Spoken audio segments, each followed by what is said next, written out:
3 tahun yang lalu gue pernah buat kenapa gue betah di Amerika. Nah sekarang ini bagian keduanya.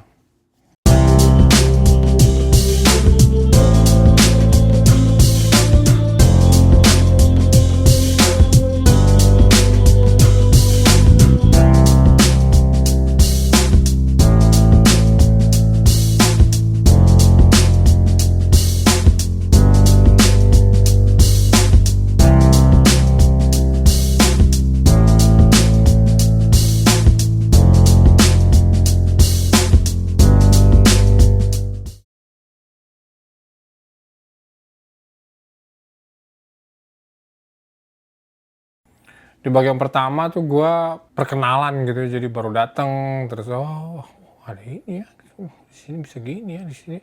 Itu ya baru di permukaan gitu. Sekarang kan udah 7 tahun gue tinggal di sini kan. Ya untuk yang sekarang tuh lebih dalam gitu. Jadi udah lebih banyak kalau belajar, udah kenal lebih banyak orang, ketemu lebih banyak orang, belajar kerja di tempat yang di lebih banyak tempat. Ya up and down ya. Tapi kalau bilang overall gimana lu yang ya betah lah di sini. Yang pertama tuh karena gue milih di California sebenarnya. Jadi suatu yang Amerika gitu ya, culture, musik, teknologi dan produk itu yang gue tahu tuh kebanyakan dari California gitu. Nah cuma waktu itu mau ke California Selatan atau California Utara gitu. Tengah itu kan Sacramento, gue nggak. Selatan itu ada San Diego, ada LA, skateboard segala macam, surf di sana. Terus ada North, Utara atau di sini San Francisco Bay Area. Nah, ini teknologi musik dulu, sekarang udah nggak terlalu sih. Dulu thrash metal di sini kan ditemuinnya, tapi sekarang udah pada tua gitu, udah nggak aktif lagi gitu. Tapi teknologi dan ya artinya kalau misalnya teknologi, orang-orang yang ininya STEM ya, disiplin ilmunya STEM gitu. Nah kan gue nggak bisa lepas dari anak gue ya kan, memilih tempat tinggal tuh. Jadi dulu tuh gue pikir anak gue suka STEM, dia matematika dan sainsnya bagus gitu. Jadi terus emaknya yang ngajarin dia setiap hari tuh ya ininya orangnya lebih ke hitungan gitu loh. Jadi bukan kreativitas gitu. Jadi gue yang akhirnya jadi ketika milih kalau misalnya yang lebih kreatif tuh ke selatan. Kalau STEM yang orang hitungan, orang eksakta itu ke sini, ke utara. Jadi kita putusin ke sini lah karena kirain dia bakal ke situ gitu. Nggak taunya sukanya nggak ke situ gitu. Jadi dia STEM-nya bagus tetap, tapi sukanya yang lebih ke kreativitas gitu. Itu krusial gitu. Jadi kalau misalnya gue tinggal di state lain nggak tahu ya, tapi kalau California kayaknya yang tadi gue bilang, semua yang Amerika, yang semua hal tentang Amerika yang gue tahu tuh di sini gitu. Nah satu yang mencolok tuh di sini, orang pintar tuh banyak banget ya, karena di sini kan tempat imigran, yang orang yang berimigrasi ke Amerika itu banyak ke sini gitu, termasuk ke Bay Area gitu. Ke Bay Area itu kebanyakan orang yang, contoh konkretnya gue kerja di Meta kan, di kantor gue base-nya di Menlo Park itu. Jadi Menlo Park tuh ada kantor klasik, ada kantor lama, ada kantor baru. Gue di kantor baru. Ini headquarter yang tempat paling penting. Zuckerberg juga ngantor di situ, cuma dia di klasik. Minggu pertama tuh duduk di situ yang, ini gimana sih? Kayak kerja di Singapura tuh. Jadi orang Cina, orang India semua. Terus gila yang jadi keadaan itu membuat gue betah di sini gitu, karena itu ya ada orang pinter gitu, terus orang sukses gitu. Terus di sini weather bagus ya, maksudnya kalau California itu terkenal karena di sini nggak ada salju ya. Kalau jadi winternya tuh bersahabat gitu, summernya juga bersahabat gitu, masih lebih panas Bandung daripada summer di sini gitu. Jadi California kayak home gitu, kayak kecampuran kayak tropis gitu, yang gue udah biasa lahir dan dibesarkan di Indonesia gitu. Dan tapi maju gitu ya, maksudnya banyak teknologi. Jadi itu faktor pertama yang bikin ya California, karena pemilihan tempat tinggal. Di video sebelum ini gue tentang waktu gue sakit jantung. Kalau belum nonton, gue taruh di atas ini atau gue taruh di deskripsi. Gue kena sakit jantung kan. Sebelum itu gue sempet masalah, eee parah gitu ya, ginjal dan mata gue gitu. Dan sekarang, diobatin lah. Jadi gue ketemu sama dokter, gue nemuin beberapa spesialis, 4, 5 kali sampai sejauh ini. Dan dokter umum gitu, ya 6. Itu, akses ke dokter yang kompeten itu gue butuh banget sih, apalagi kemarin ya kejadian sakit jantung. Kalau misalnya lu lihat ceritanya itu nggak mungkin sih orang yang, apa namanya, dokter yang pas-pasan lulusnya gitu ya, bisa berani ambil resiko terus bisa mengeksekusi, high risk medical procedure kayak yang gue butuhin kemarin tuh. Itu gila sih, anjing, gila. 2 tahun terakhir nih karena gue sering kok ke dokter gitu ya, dokter, terus gue itu kerasa banget sih, akses ke healthcare gitu ya, mahal dengan asuransi, terus ada medical bill bagian gue yang harus gue bayar ya, asuransi kan bayar nggak full, ada bagian gue juga gitu, yang harus gue bayar gitu. Itu nggak murah gitu, tapi gue nggak tahu sih gue masih hidup atau enggak gitu loh istilahnya. Kalau misalnya gue masih di Indonesia dengan keadaan, kesehatan gue seperti sekarang gitu. Jadi, kayak gue nggak mungkin deh ninggalin Amerika gitu karena akses ke situ gitu. Jadi ini bukan hanya masalah betah gitu, kalau misalnya di apa namanya, faktor ini gitu ya, faktor akses ke healthcare, atau perawatan kesehatan gitu. Bukan hanya masalah betah tapi udah kebutuhan ya, tanpa itu mungkin gue ya udah lewat gitu. Makanya, ini krusial banget sih buat gua, untuk kesehatan, untuk apa namanya, faktor ini gitu. Jadi dokter banyak banget sih di sini, terus ya highly qualified gitu, dan itu gue butuh banget. Terus ada teknologinya, terus akses ke perawatan kesehatan. Yang ketiga, ini faktor yang bikin gua betah. Kenapa gua dulu ninggalin Indonesia tuh kan salah satunya adalah, ya ini ya, kebebasan berekspresi gitu. Waktu di Indonesia bebas-bebas aja karena nggak kedetek ya mau ngomong apa. Cuma kan lama-lama kan sekarang kan udah di sosial media jadi ada buktinya gitu. Burung yang lahir dan besar di sangkar itu nyangka burung yang terbang itu apa gitu, gila atau apa gitu. Itu kayak gitu, bener-bener tuh kayak gitu gitu. Jadi, di sini bebas ya, bebasnya nggak, nah kebebasan itu tuh nggak cuman, oh bebas ngomong itu implikasinya banyak gitu. Jadi lu lebih lebih terbuka, lu lebih lebih gue sih merasa bahkan lebih berkembang gitu, lebih lebih lebih lebih sehat otak gue karena gue boleh mikir apa aja, terus gue boleh ngomong gitu loh. Ekspresi itu penting banget ternyata. Tidak sekrusial waktu gue masih muda ketika gue banyak banget suara gitu ya, maksudnya ingin protes ini itu gitu. Mungkin tidak sekrusial waktu itu gitu. Sekarang gue udah yang banyak yang settle gitu, yang udah kemana lah gitu. Itu udah banyak gitu. Tapi tetap karena tahu bebas, ya gue tetap bisa ngomong, gue tetap bisa mikir, oh, mikir ke situ terus gue diomongin pikiran gue gitu. Ada konsekuensinya tapi, karena tidak ada yang tidak ada konsekuensinya kan. Jadi ngomong kalau misalnya salah ngomong ya ya ada akibatnya gitu. Tapi sampai bisa ngomongnya itu aja kan di Indonesia seringkali tidak bisa gitu karena kita kan tidak bebas seperti di Amerika gitu. Itu kan itu sendiri sudah, aduh, enggak sih, gue pengen tempat yang bebas gitu. Mau gue pakai atau enggak kebebasannya gimana gue gitu. Tapi ya itu bagian dari kebebasan gitu nih. Jadi ya gue pengennya tinggal di tempat yang bebas, dan di sini ya bebas lah. Pakai baju apa juga main gue gitu. Mau jadi apa juga di sini mau mana gue gitu. Jadi diri sendiri itu ya enak banget men, gila. Harus semua orang bisa sih jadi diri sendiri, cuman ya kadang-kadang lingkungan, kadang-kadang dianya nggak mau, kadang-kadang apalah banyak faktor. Tapi gue dari dulu pengen jadi diri gue sendiri, dan di Indonesia sering kali gue jadi diri sendiri tapi tidak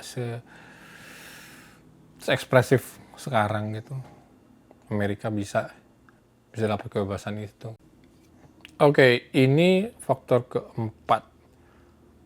Buat gue pribadi ini kayak orang Asia makan nasi gitu. Yang harus gitu, ini bread and butternya gue gitu, ini fondasi hidup gue gitu, ini ini mengapa gue jadi siapa gue sekarang, siapapun itu gitu. Itu nonton konser men, cing. Gila, ini gue kebetulan di tempat yang lumayan ramai, jadi lumayan jadi jalur yang disinggahi oleh band-band yang ada di wishlist gue gitu. Itu band, aduh anjing gila sih itu, gila gue nggak bisa kayak prong gitu ya, gue yang live udah seumur hidup gitu, gue nggak seumur hidup sih, dari tahun 90-an gue denger gitu, terus gue baru nonton sekarang men, setahun lalu ya, tahun lalu 2 tahun yang lalu, gue lupa. UC di Berkeley waktu di UC Theater, cing gue nonton prong, gue liat si Tommy Victor gitu, rambut culun gitu, main gitarnya flawless, udah tua banget tapi anjing gila. Terus Biohazard, aduh, terus macem-macem lah band yang nggak mungkin gitu ya, kayak Refused main di San Francisco waktu di mana ya, The Warfield di mana, Fear Factory ya udahlah, Machine Head, Helmet, Ville Valo vokalisnya Him, nonton Gojira, gue nonton Mastodon, nonton Ghost. Dulu gue harus nonton ke festival kan, itu juga nggak banyak karena pergi ke festival tuh mahal, terus ya festivalnya harus ke Eropa kan dulu, jadi biayanya juga gede gitu. Memang satu weekend bisa nonton 100 band gitu, tapi ya gitu, nggak kayak di sini kan klub lebih kecil, jadi 1.000 orang fans semua gitu, jadi anjing rasanya di situ gede, banyak orang, 50.000 yang datang yang nonton, tapi yang fans 5.000 gitu loh. Di sini ada 1.000 cuman, tapi 1.000-1.000-nya fans gitu, terus ngantri merchandise, terus ngobrol sama fans yang lain gitu, dari mana lo, dari kapan lo, oh ini, terus ada yang datang pakai kaos tour yang tahun 90 sekian gitu, yang ngobrol, oh lu ke situ lu, iya gue nonton nih, gue pertama kali nonton Biohazard nih di sini, oh terus ada yang pakai kaosnya yang aneh-aneh gitu. Itu berada di tempat itu tuh kayak anjing, kayak gila ya. Bukan hanya karena gue suka sama bandnya, cuman juga karena perjuangannya gitu loh, karena waktu gue nunggu sampai akhir gue bisa nonton mereka itu yang, dan nontonnya di tempat mereka gitu, jadi bukan mereka datang ke tempat gue gitu, tapi gue datang ke tempat mereka gitu, jadi natif gitu loh penontonnya waktu itu. Testament, Exodus sama Death Angel itu di San Jose, itu apa namanya, The Bay Strikes Back, jadi BR kan, mereka band-band dari BR gitu, ini kan di sini San Francisco BR gitu. Itu kayak natif men, kayak musik tradisional lokal gitu, gila men, gila. Penontonnya yang nggak berhenti tuh, apa namanya, Circle Pit, apa namanya ya, itu di Mosh Pit ramai tuh, sampai gue turun di Mosh Pit waktu itu, saking gue nggak pernah turun lagi lah, udah takut jatuh gitu, kalau jatuh gue dengan keadaan kesehatan gue ini bahaya banget gitu kalau gue sampai jatuh, jadi gue nggak pernah. Tapi malam itu gue yang pas Testament tuh, gue zaman gue dulu sama si Ruli Suaka tuh, waktu SMA di Bandung, gue sering ke rumah dia, terus tahu itu Testament itu, terus ada lagu itu dimainin langsung gitu, udah Chuck Billy gitu, gue yang anjing gak kuat, gila men. Sampai nonton konser di sini beda sih rasanya di tempat kelahiran mereka ya, jadi emang natifnya gitu, kayak emang tempatnya gitu nonton konser gitu, jadi ini gila men, ini gue gila men, ini dream come true banget sih kok nonton konser di sini. Oke, ini faktor terakhir dan yang paling penting, itu anak gue. Jadi dia tahun 2024 akhir itu kan, Amerika kan milih presiden baru. Terus ini presiden ketiga gitu, maksudnya orangnya sama tapi beda ini ya. Udah sampai ketiga gitu, berarti banyak lagi kebijakan yang perubahan, imigrasi berubah, semuanya berubah gitu biasanya. Setiap ganti presiden dari different party gitu dari partai yang lain gitu. Nah, ini baru kejadian kan. Terus gue pribadi capek liat politik ya, karena di Amerika gila, capek banget orang debat politik tuh. Udah kayak apa ya, nggak ngerti dah. Pokoknya kayak orang pengennya nggak setuju akan apapun gitu dengan semua orang gitu. Nggak tahu deh, pokoknya capek dah. Nah, gue nanya tuh ke anak gue, ini sekarang kita keadaan kayak gini. Dia kan sekolahnya political science gitu. Jadi ini ada hubungan sama dia nanti gitu.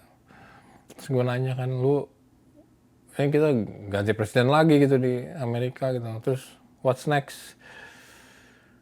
Lu masih ngerasa lu hidup di sini gitu, maksudnya lu ngelihat diri lu sendiri ada di sini 10, 20, 30 tahun ke depan gitu. Terus dia bilang, ya, I feel belong here. Gue ngerasa this is home for me katanya. Dia merasa lebih diterima, dia merasa lebih bebas. Terus perempuan bisa berekspresi kan di California. Itu langsung gue yang oke, gue udah gak mikir lagi dari situ, udah oke, gue gak akan pindah. Karena kalau anak gue bilang settle, then I'll settle. Karena itu tujuannya kesini kan. Dulu paling utama tuh kan karena memberi kesempatan anak gue ya untuk jadi versi dirinya yang terbaik gitu, dengan memberikan pendidikan, memberikan kebebasan, dengan memberikan lingkungan yang ngedukung dia gitu. Jadi dia settle, I settle, that settles everything. Jadi anak gue ternyata betah banget gitu, which is itu buat gue yang jackpot gitu loh. Karena kalau nggak betah kebayang harus balik gitu kan, harus terus nanti nyesel apalah gitu. Tapi enggak, dia suka banget di sini gitu ya, temennya banyak, punya pacar, sekolahnya bagus, dia bisa ngikutin pelajaran dan dapat nilainya yang terbagus lagi. Kemarin dia valedictorian kan waktu lulus SMA-nya tuh. Sekarang dia lulus masuk ke UC system ya, sistem pendidikan negeri yang paling gede dan paling sukses di Amerika, namanya University of California. Itu segala macam tuh, UCLA di sini, di sistem ini UCLA, UC Berkeley. Dan itu nomor 3 di UC San Diego. Nah, itu bersaing tuh sama kalau di ranking gitu ya, global lah, Amerika lah, kategori sekolah negeri, kategori apa, itu selalu deketan tuh. Di San Diego itu nomor 2 terbanyak orang yang daftar gitu, 170.000 gitu ya, yang daftar tahun lalu gitu, internasional dan lokal gitu. Nah, kita udah di sini kan ya, menurut California tuh dapat potongan harga gitu. Jadi kita tuh bayar murah banget gitu, karena kita tinggal di California. Ya tinggal di California sendiri nggak murah, jadi kita udah investasi lama gitu. Sekarang dia bisa di sini, dia bisa cocok, dia bisa ketemu. Karena gue tahu dia bilang, ada temenku katanya dari mana, dari state mana gitu, dari luar state datang ke sini, bapaknya tuh bayar berapa ya, 24.000 gitu se-quarter, 80.000 ya setahun. Anak gue tuh murah banget, lebih murah daripada sekolah di Unpar kalau mau tahu. Jadi nggak perlu dia ada student loan, nggak perlu gue keluarin duit banyak gitu, dia bisa sekolah. Nah, ini settle sih, kita udah strategik gitu, maksudnya tinggal di sini dari dulu gitu. Karena kita betah di sini, terus anak kita juga dapat masuk ke jalur yang kita harapin gitu. Itu that settles everything. My daughter, pilihan anak gue untuk di sini tuh udah settle, udah beres, gue udah oke. Let's stay here and fight to survive. Gitu. Jadi ada yang 5 itu udah lebih dari perkenalan gitu, udah masuk, udah lebih dari sisi hanya ini Amerika, enggak, tapi memang udah mulai ke settle gitu. Ternyata pelajaran untuk pindah ke negara baru tuh banyak banget ya. Jadi dari mulai berencana datang itu apa yang kita rencanain tuh hampir 99% itu beda dari apa yang kita hadapin di sini gitu. Terus jadi kita harus belajar benar-benar hands on. Dalam 7 tahun ini kita dapat banyak banget. Overall tidak gampang pindah ke Amerika tuh. Hidup di Amerika tuh tidak gampang. Tapi ada kesempatan, dan kalau lu mau kerja keras dan apa ya, pakai otak gitu, ya bisa sih maju pelan-pelan gitu. Nah karena udah tua gitu masuk sini, udah lebih dari di atas 40 tahun kan gue nyampe sini. Jadi gue harus unlearn waktu itu, jadi apa yang gue tahu gue buang jadi gue belajar ulang gitu. Nah enaknya ke anak gue kan dari awal, dia dari waktu kelas 5 SD. Jadi dia dari dasar belajar, jadi ngikutin gitu loh, jadi natif gitu. Nah itu banyak hal-hal seperti itu kalau misal pindah ke luar negeri itu perlu dipertimbangkan gitu. Nggak sulit, tapi ya di negara yang maju ya peluangnya juga lebih bagus gitu. Gitu, kalau misalnya ada pertanyaan, ada diskusi atau sekedar komentar, please isi komentar di bawah ya. Cheers man.